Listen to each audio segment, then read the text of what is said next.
ಅಂದರೆ ಕರೆಕ್ಟಾಗಿರ್ಬೋದು. ಹಾಂ.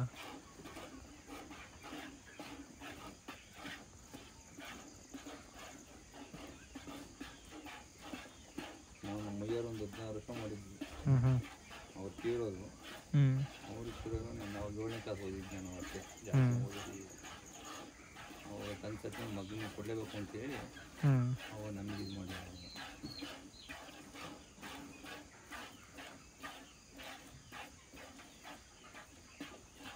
ಅವಾಗ ಅಷ್ಟು ಬರ್ತಾ ಲೆಟ್ರಿಲ್ಲ, ಬರ್ತಾ ಒಂದು 4-5 ವರ್ಷ ಕಳೆದ್ಮೇಲೆ ಎಲ್ಲ ತಿಂಗಳು ಬೇರೆ ಎಲ್ಲ ಸ್ಟಾರ್ಟಿಂಗ್ ಆದ್ವಾ. ಹ್ಞೂ ಅಯ್ಯ ನಮಗೆ ಚಿಕಾರಿ ಕೆಲಸ ಆಗೋಗ್ಬಿಡ್ತು.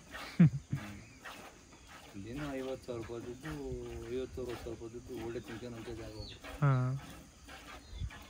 ಇವತ್ತು ನಾವು ಕ್ಯಾಶ್ ತಗೊಂಬಂದು ಇವತ್ತೆಲ್ಲ ಪೇಮೆಂಟ್ ಮಾಡಿ ಹೋಗ್ತಾರೆ, ನಮಗೆ ಬೆಳಗ್ಗೆ ಅಕೌಂಟಿಗೆ ಕೊಟ್ಟರು. ಹಾಂ.